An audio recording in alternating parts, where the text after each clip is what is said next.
Hi there, you are listening to the Arkham Sessions. I am Brian Ward. With me, as always, the psychologist to these superheroes, superheroines, supervillains, and super other people in Gotham City and beyond, Dr. Andrea Letamendi. Hello, Andrea. Hello, Brian. How are you? I'm doing very well. It's been a great year so far. You're all over the map right now. I've just just in this week alone. I'm doing a lot of podcasting. You are doing a lot of podcasting. You're a lot of appearances. Just so you know, it's only January. You can slow down a little bit. No, we're just getting started. Well, let's talk about where you've been and what you're doing. This week alone, you were a guest appearance on a podcast, The History of the Batman with London. Talk about that. Yeah, so this is one of Meltdown Comics' podcasts. They are essentially focused on Batman, but specifically their podcast is about the history of Batman. So from the very beginnings, the 30s, up through current day Batman iterations, we're talking movies, animated series, which is London's favorite. So immediately we were like BFFs. Yeah, when we realized that we both had the same love for the animated series. And this episode of our show will be quite relevant to the conversation you had with London on their show. Yeah, so we're covering London's favorite episode, or I should say, I believe it's the episode that brought her into the Batman animated series and further into the Batman universe. And so I'm excited to talk about it. Yeah. And their podcast, by the way, is so much fun. They're kind of like us in the sense that, they're Batman centric, but they have guests and they, they're really interested in the details of the Batman universe and sort of how things evolved, how origins changed, how, even we talked about Batman's core features and how one of his core features is his determination not to murder. Yeah. And so we talked a little bit about how in the beginning that wasn't the case. Yeah. So they know everything about Batman. They're absolutely a thrill to just hang out with. And so if you're interested in listening to the episode, you can just go to Meltdown Comics. Their website has all the podcasts there. And this particular podcast is The History of the Batman with London. Yeah, we'll throw the link up on our page as well. That'll be at fanboycomics.net, and then under themaskonline.com. We'll make sure you've got all the relevant information in order to find that appearance, because it was a great conversation. The two of them sounded fantastic. One day I hope to go up there and meet them, because it seems like we could just spend hours talking about Batman. I answered the very, very popular question, why doesn't Batman just kill the Joker? So we had a discussion about that. It was very, very deep. Well, it was deep. It was a good question, and it's something that you and I have discussed on this show. Now, granted, we're talking about it from the perspective of an animated series, and it's very easy to answer that question from the point of view of readers and publishers, because if you kill the Joker, you don't have a story anymore. You can't tell those stories and you can't sell those comics. But you did a great job of actually answering the question. Then we also announced a new project of yours that's coming out later this month. There was a press release. Let's talk about that. There was a press release. So I'm so excited to announce that my colleague and good friend and Star Wars fan Amy Ratcliffe and I will have a podcast together.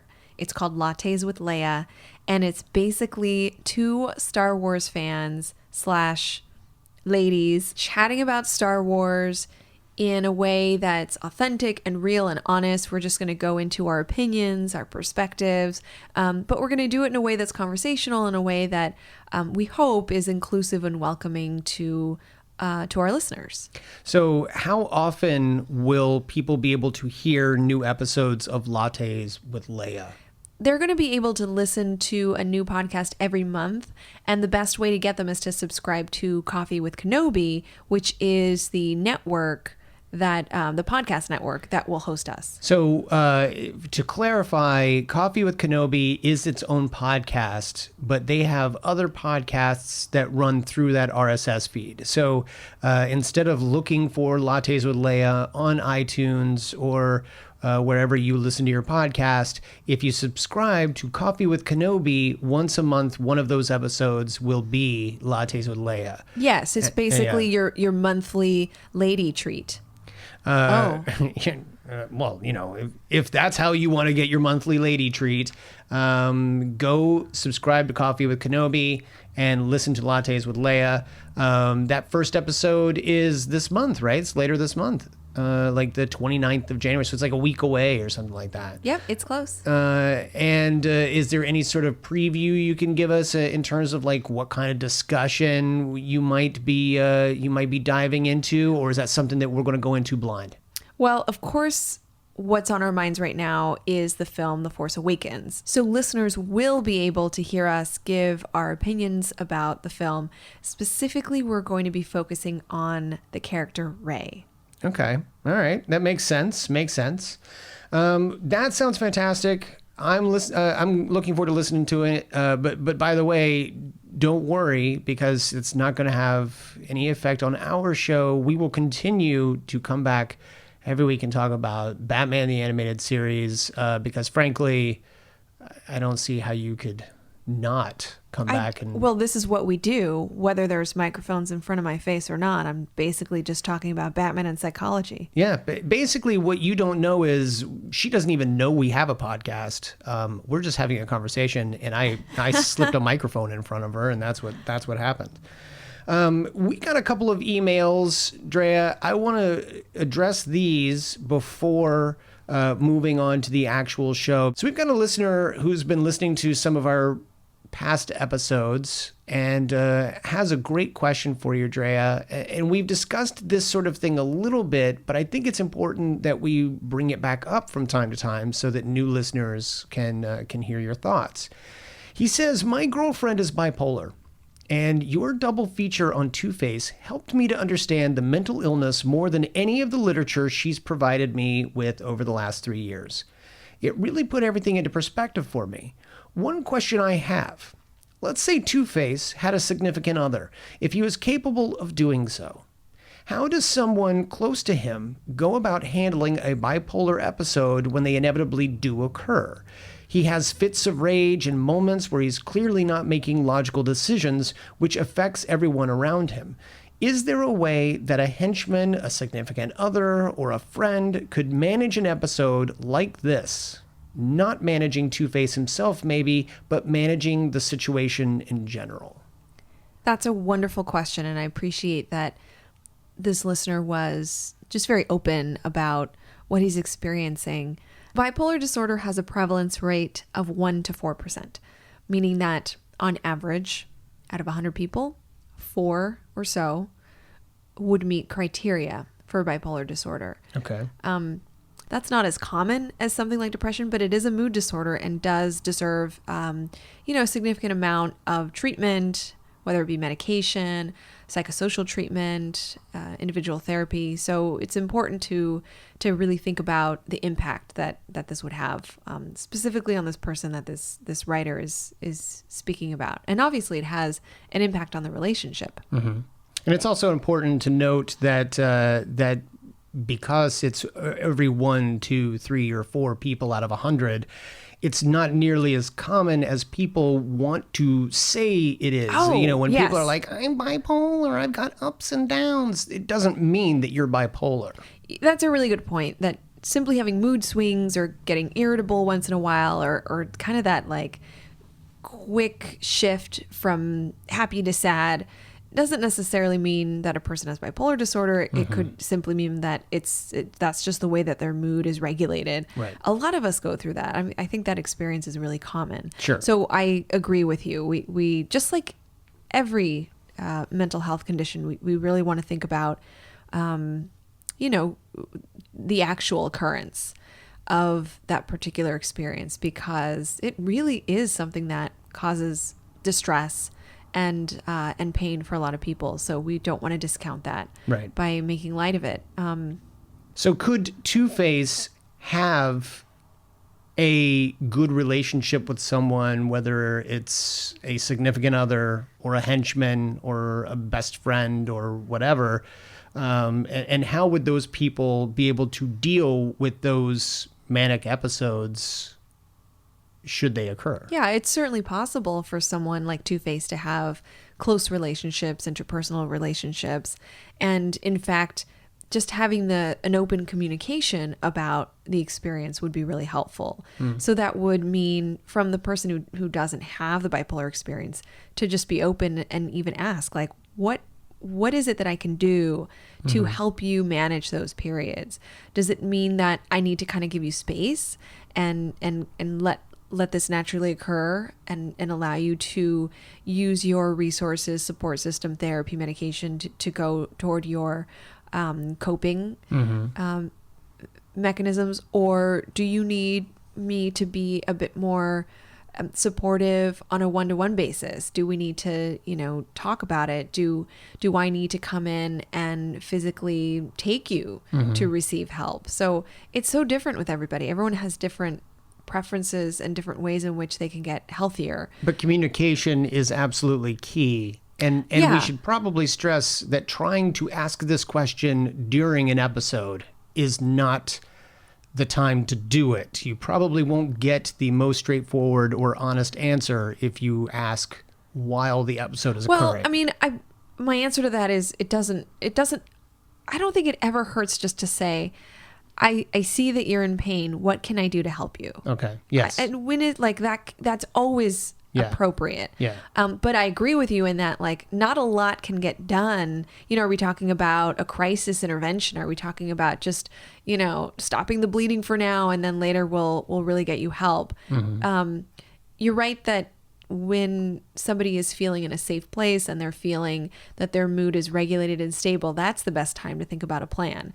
What would happen if you do start to feel manic? What are the signs that I should look for? How could I help you get to your resources? What are the things that you do to feel better during those times? In severe cases, it's hospitalization, right? So a person would need to support that partner in allowing that process to happen and facilitating hospitalization. For others, and I would say the majority of folks who experience bipolar disorder, it may simply be a matter of an intervention or a process that could be a part of their regular routine, like their therapeutic sessions, their mindfulness exercises, their physical exercises, their medication management. There's lots of things that could be useful more as a routine on their day-to-day basis. Sleep regulation, which is hugely important.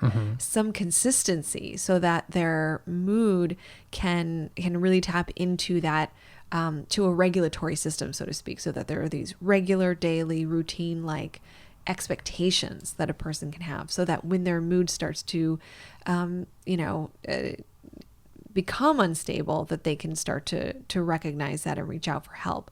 So I know that this is a somewhat of a vague answer, but it really is about individualizing the care and asking, what do you need from me? But that's exactly what this show has said from day one, is that a diagnosis doesn't come with a personality trait that is inherent in every single person who has that diagnosis. Right. And that's something that's very important. Every case will be different. Just because we say that the Joker might have this disorder, it doesn't mean that everyone with that disorder is going to be the Joker or any other person.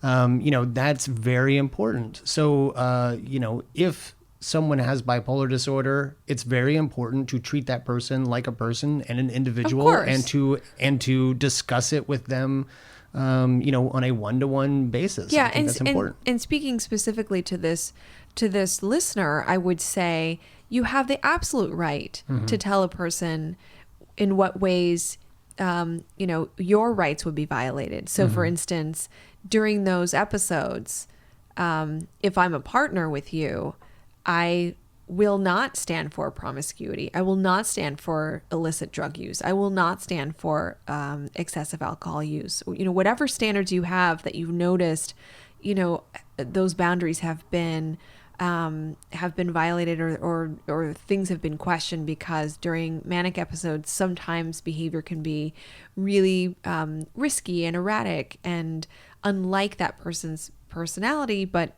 could be incredibly painful to the other person. So,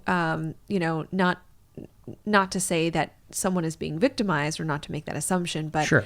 if that is the case, to make it very clear what those boundaries are and what those lines are, and just to make it very clear when that support ends. My support for you ends when this happens or this happens, right? Right.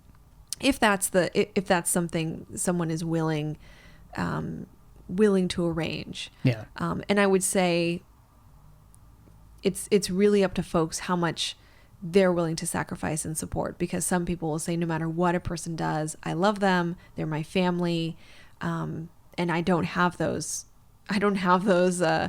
boundaries, because I want to support them 100%. Right. And that's their right. But on the flip side of that, they also have the right to communicate what their boundaries are. I would say that Two-Face in this case, maybe, I don't know, his best friend, Bruce Wayne's way of dealing with Two-Face is to dress up as a bat and pummel Two-Face. That's probably not the best of ways to do it. So, no, but Bruce, you should learn to be a little bit more empathetic. maybe he's trying to keep Two-Face from. Look, I'm always so sympathetic about I know the interactions. I'm wondering if maybe Batman is trying to prevent Two-Face from getting into more trouble and getting hurt. Yeah, but putting him into traction, which we actually get to visit in this particular episode. Drea, I'm excited for this episode. I know you're excited for this episode. Guess who we're talking about? We're talking about someone that we've not met in this series before. It's a reckoning. Gotham City will soon see.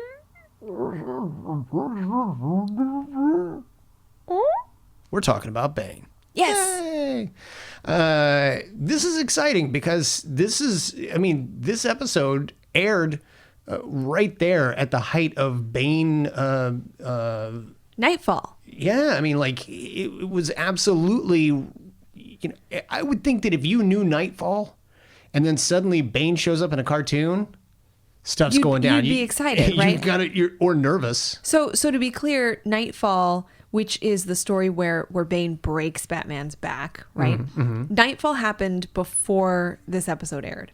Yeah, well, Bane's first appearance was in Vengeance of Bane #1, and that happened in 1993. So that was in January of 93.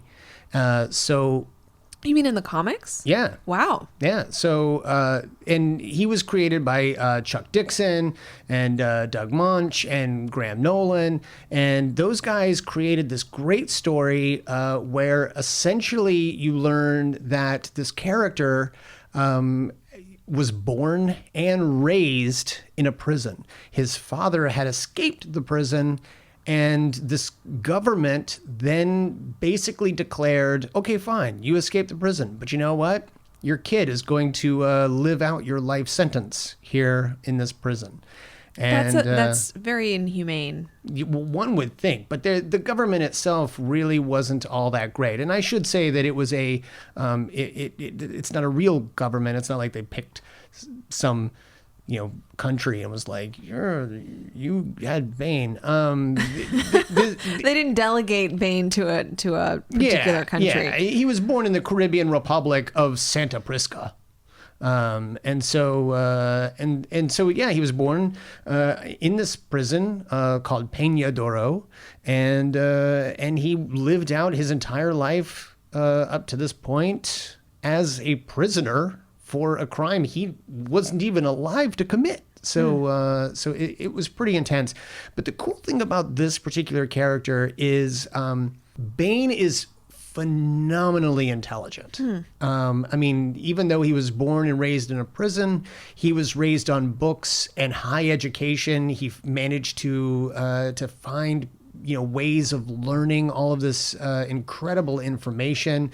In fact, one of his teachers was a Jesuit priest who, Bane later murdered. But that's beside the point. He really did have this sort of refined education in this prison, but he also learned how to fight. And he learned how to survive. And he learned how to lift massive weights and become a bodybuilder, essentially. And then he ended up escaping the prison. It should be noted as well that Bane suffered in the comic books from chiroptophobia, which is the fear of bats. He actually had nightmares about bats. And this helped lead to his need to break the back of the Batman in Gotham City. But he tracked Batman down. He tracked him down to Wayne Manor, opened the door, just like, and put him over his knee and broke his back, which then put Bruce Wayne out of commission for a long period of time. A replacement Batman came into the fold, Azrael. It is a whole thing. But Bruce Wayne eventually found his way back into the Cape and Cowl. Right, of course. And was, presiding over Gotham. Right. But he was an absolutely fantastic character, instantly became a fan favorite. And that's why I think it's great that we're getting to see him in this episode, Bane. Call me Bane. We see him coming off a plane. Candace picks him up in a limo and drives him away, where he meets up with who else but Rupert Thorne. Who's basically the mob king behind everything. Behind everything. Every bad thing that happens in Gotham City. Yeah. Candace takes this hulking gentleman to Thorne, and Thorne makes it clear that he has purchased the services of Bane to go and kill the Batman. This particular assignment is one from which I would derive exquisite pleasure. But he's not just one of those guys who just wants to go kill someone. He studies his prey. He legitimately wants to know how Batman fights. So what does he do? He tracks Batman down and basically watches as he's going after a different foe, Killer Croc. Drea, for starters, I want to ask you about Killer Croc. Throughout this series, you and I have talked about his inability to have relationships. I mean, even when he was taken in by other former circus folk, he didn't fully trust them. He didn't. He wasn't leading a good life there necessarily. And you had said that he might struggle with that sort of environment, and those were the type of people that could take him in and could teach him how to trust. But right. That he just wasn't getting there. And he had opportunities to leave a criminal lifestyle. Yes. But was always drawn back. Right. And part of that could be that Batman tracked him down. If they just lived in that little mountain valley, maybe everything had been fine. But Batman had to go and mess it up by showing up.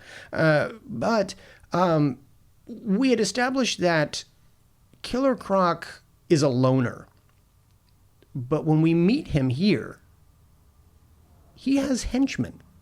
He has thugs. There are people that are helping him. He's ordering them around, telling them to do this and do that. Has something changed? I assume that he is probably paying them in some way, shape, or form. He probably doesn't fully trust them, but they are his people. Right. And I don't know how much of it is fear-based. That for him, he may understand that the only way that he could have a squad. Yeah, a squad.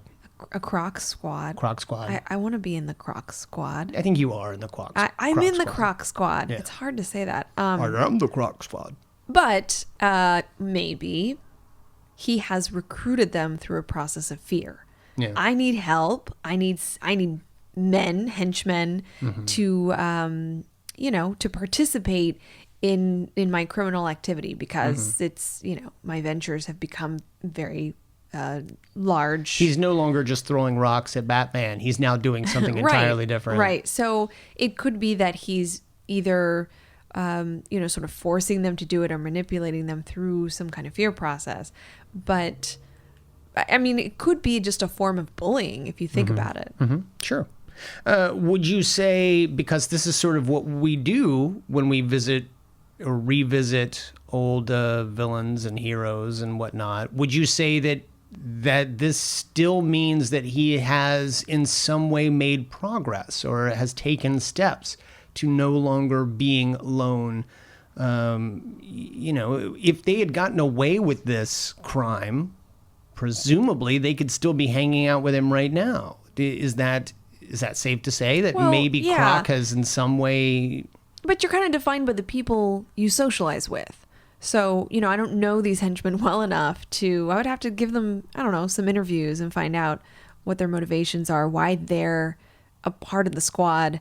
Yeah. Ultimately, I think you're on the right track. If there's more social interaction, there's more support, potentially similar goals and validation for him. Maybe he feels like he's a part of something. Maybe he feels like he has a purpose, which was a huge thing for previous episodes that we've talked about. He didn't really feel like he had a pro-social purpose. Right. He really felt like his only the meaning for him to be around was to be bad, right? Was to be the bad guy. And it was very tragic that's sort of what he relegated himself to. Sure.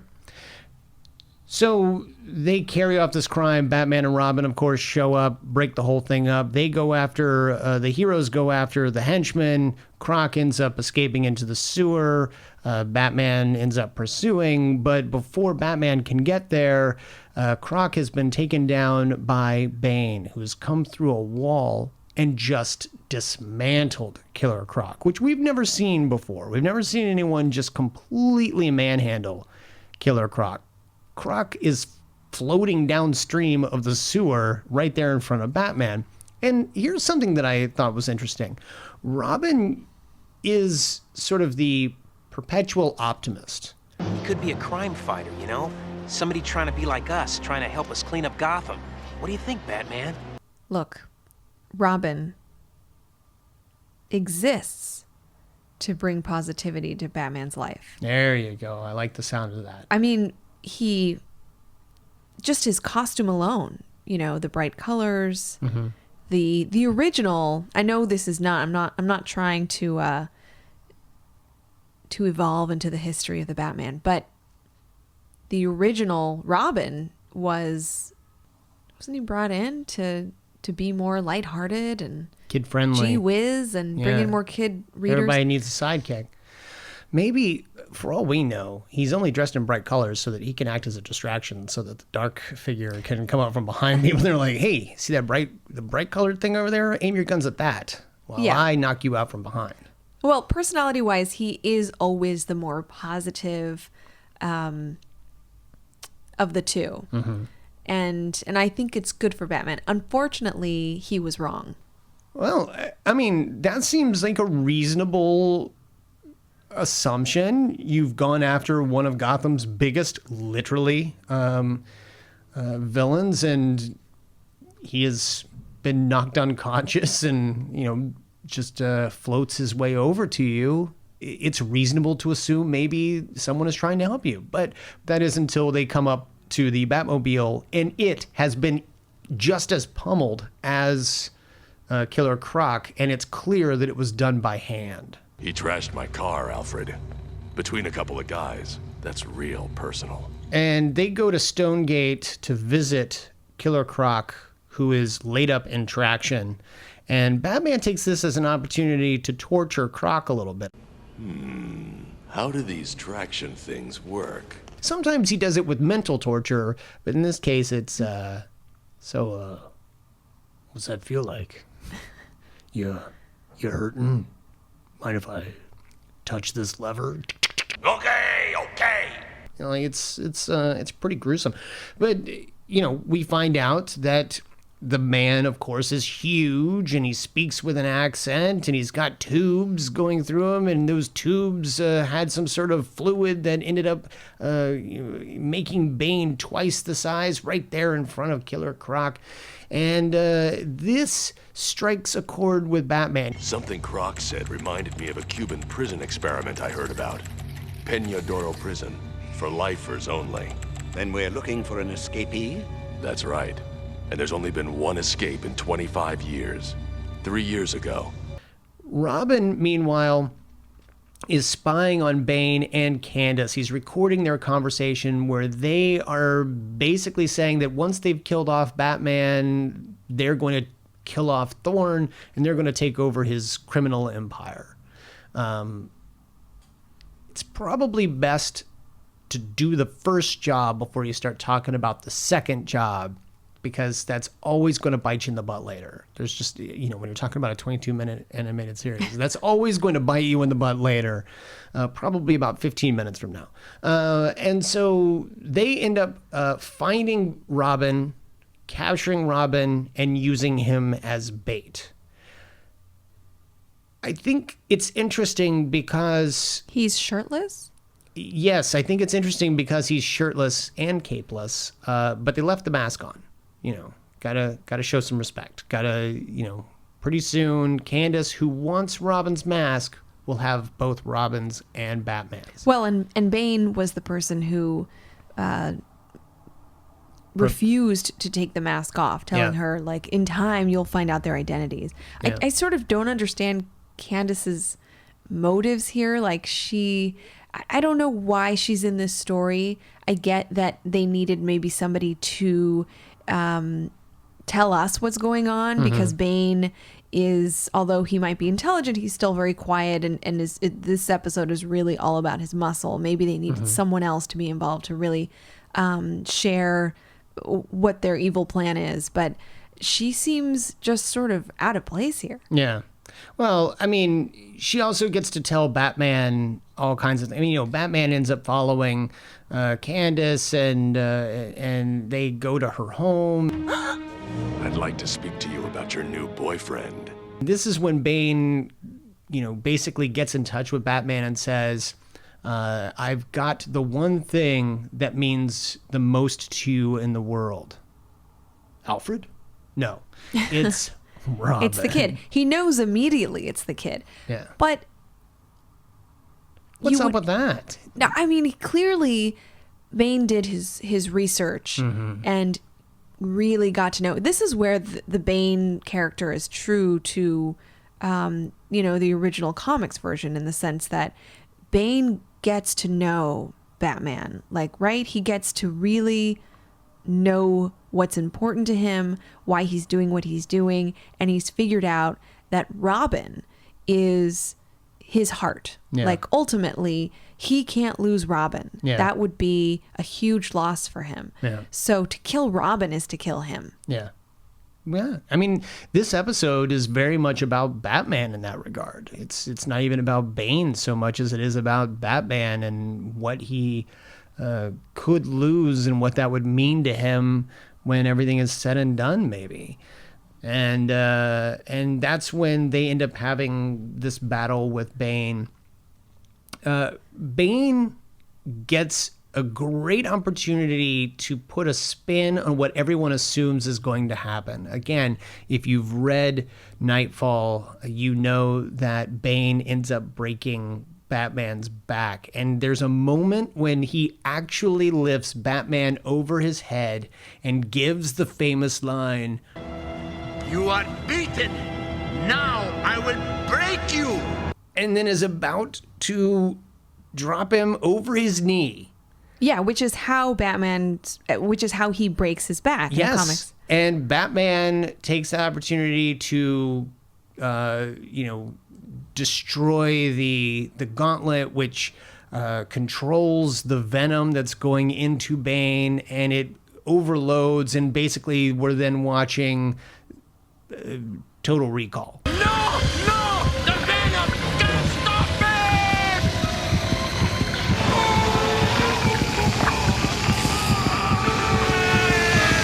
No! Help me!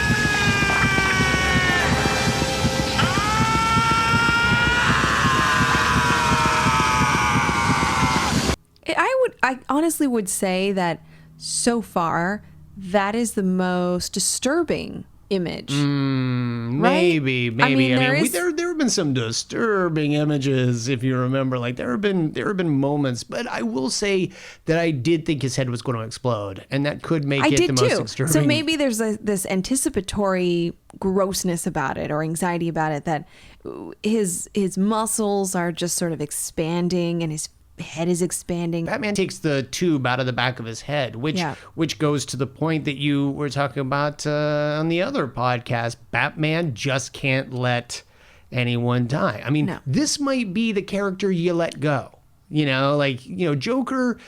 Joker's murderous and but this guy is a hulking mass of a man who's got venom pumping into his body, making him grow twice the size, and he is hyper intelligent. I mean, this is not a guy you want. I mean, tell me that Stonegate Prison is going to be able to hold Bane. No chance. This is a guy you're going to want to go ahead and let his head explode, but he doesn't. He doesn't, of course not. That's because we, the audience, are going to want to see him again later. Thought you might like to hear this, Rupert. It's a new release. Maybe we'll call it Better Luck Next Time. With Batman out of the way, Gotham could be yours. So could I. And what about your employer? Well, accidents do happen. Candace? He plays the audio recording and then walks away. Well, it's really none of his business what happens to her. Well, for starters, you've got Thorne, who just conspired to kill Batman. You can't take him in for this. Even more, you then have her on tape conspiring to kill Thorne. You can't take her in. No, Batman lets mob justice take care of it. He leaves. What do you think is going to happen to that woman after she just crossed Rupert Thorne?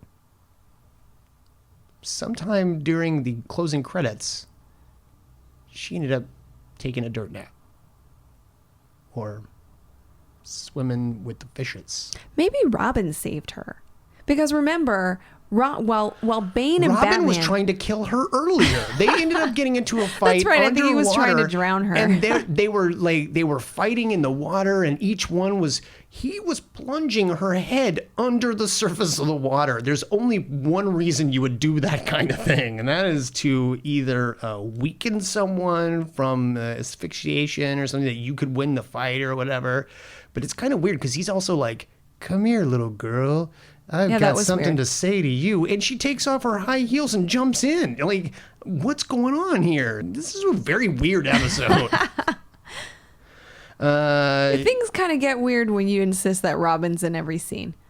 That's true. Well, he'll always make the perfect, thing to hold in front of Batman and say, "I got the thing that you like most, and I took his shirt off, and I took his cape off." So, Robin will always be the liability? Yeah, the character in distress that Batman's got to go. This is probably more evidence that Batman should not have a sidekick. Like, it's only going to put that person at risk. Like, it kind of goes back to that theme that you'll only harm the people around you if you include them in your superhero lifestyle. So yeah, Drea, we were just talking about the fact that Batman walks out of the room and Candace is left with Thorne. Now might be the best possible time to tell you this is the last time we see Candace. I liked Candace. It's the second time she's made an appearance in the animated series, and it's the last time we see her. So maybe she went on vacation. Yeah, she went on a long vacation to the farm. Sometimes Batman's morality is such that he's okay with the idea that other people are going to kill other people. Right. Actually true. That he's okay with the idea that the truth comes out and a person deserves the consequences of their criminal, sometimes murderous behavior. Like what she had planned to do was not just kill Batman, but also kill Rupert Thorne. And as far as Batman was concerned, the two of them he didn't give an F what happened to the two of them. Yeah. So there's something about that that's, very different than a lot of superheroes who would try to save her. Right. Simply because she's a woman, or simply because Rupert is more powerful in many ways than she is. Yeah. He's not having that. He's not. It's a little weird that you let that hero have such black and white, only I can do this, and I've got to be a hero, and I'll never kill, or whatever. But there's that vigilante justice that allows nature to take care of itself if he feels that's what's necessary. I don't know. What did you think about Bane in this episode, Drea? You've got a guy who, now it's unfair to put his comic book history onto this particular character, but because they didn't say that it didn't happen this way, you've basically got this character who's been raised in a prison and who's been experimented on with this super soldier serum and all of that. We know that part is true. Right. We know that he was Yeah. essentially a victim of really invasive procedures, and in a place where they didn't have these ethical guidelines. We know that he was treated very poorly and was tortured, essentially. So coming out of that and realizing that he might have something to offer. Yeah. Now, what he can offer is, well, it's not only illegal, that's inhumane, Sure. right? Like his ability to essentially to use force to kill other people. But in a weird way, he recognizes what here I am going back to my sympathy, Right. if you will, or my kind of like trauma-informed understanding of how people operate. And that's that he realized people will pay him money to utilize this power that he has. Right. And that's his value. And he goes in that direction. Now, I'm not saying that what he does is right. I absolutely disagree with it. But he, in a way, took what they did to him, what they gave him, and created his identity out of that, created his livelihood out of that. He found his special purpose. He did find his special purpose. What kind of so you're saying that while you don't necessarily agree, well, not necessarily, you don't agree with what he does with it, but you're saying that he has found a way to adapt healthily. Like he is not traumatized from the situation. In fact, he is using it to his advantage. No, nothing you just said was what I meant. I do don't think it's healthy. Okay. I don't think that, certainly I think what he's doing is wrong. Well, sure, but that's not... What I'm saying is that I can understand why he chooses to become this professional hitman, right?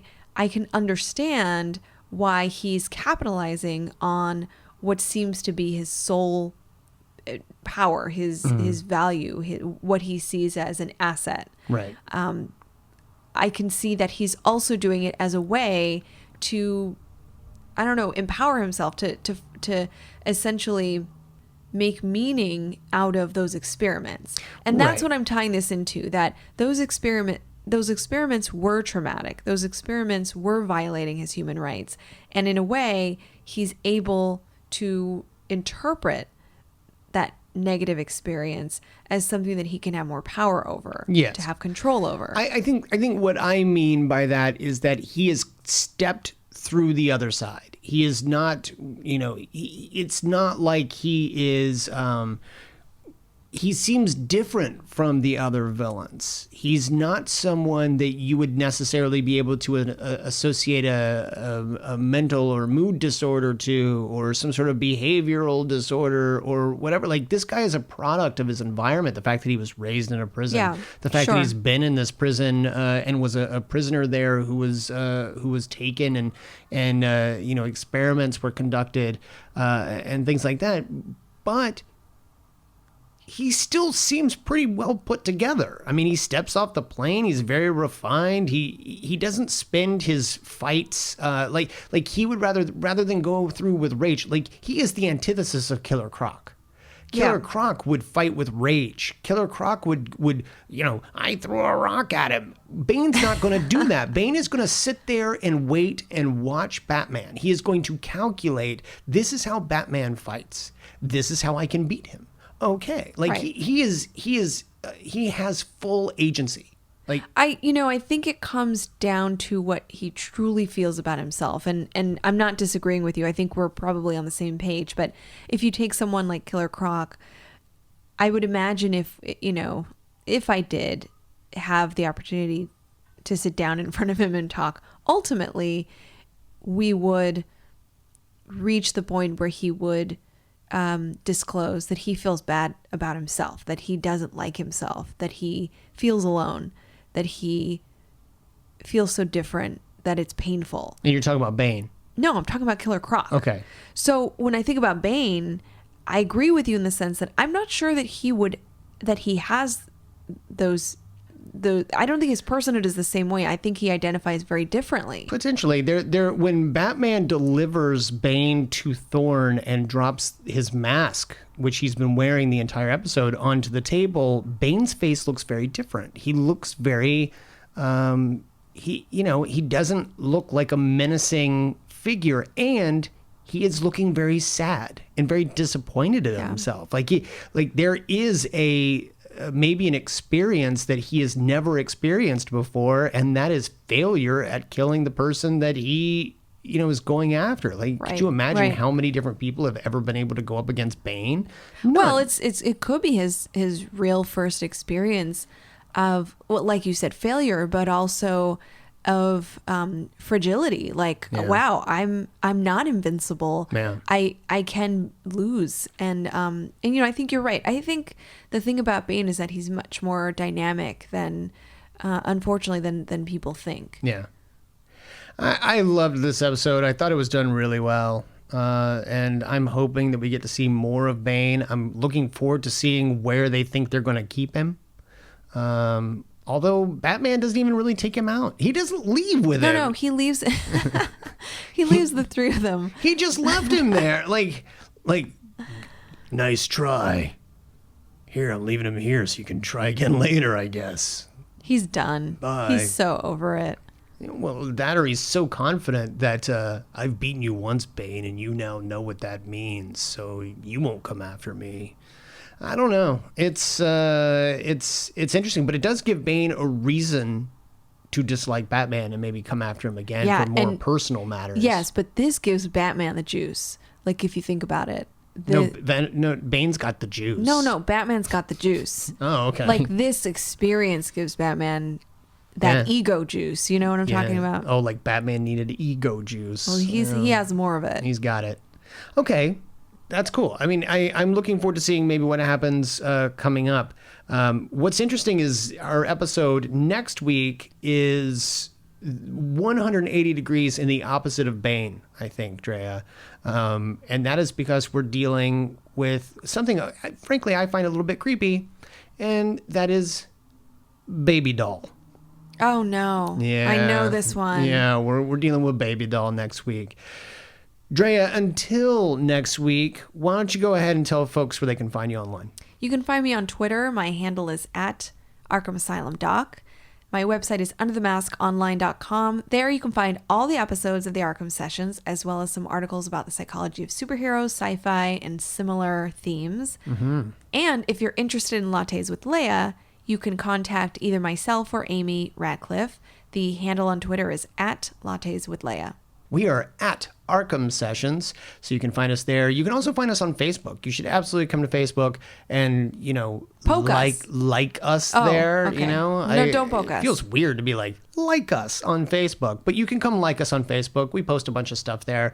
You can find all of the places that Drea has been in the last week there on our Facebook page. And hey, while you're at it, if you like what you're hearing, go to iTunes, rate us, review, and you can also find me. I am on Twitter. I am @bward028. You can email us both if you have questions. We are arkhamsessions@gmail.com. Go visit fanboycomics.net for all of their other podcasts and all of their great comics. They got a lot of great stuff coming up. You're going to want to follow them. You can also follow them on Twitter. They are at Fanboy Comics, and on Twitter, comics is spelled with an X. Until next week, I am Brian Ward. I'm Dr. Andrea Letamendi. And together, we are The Arkham Sessions.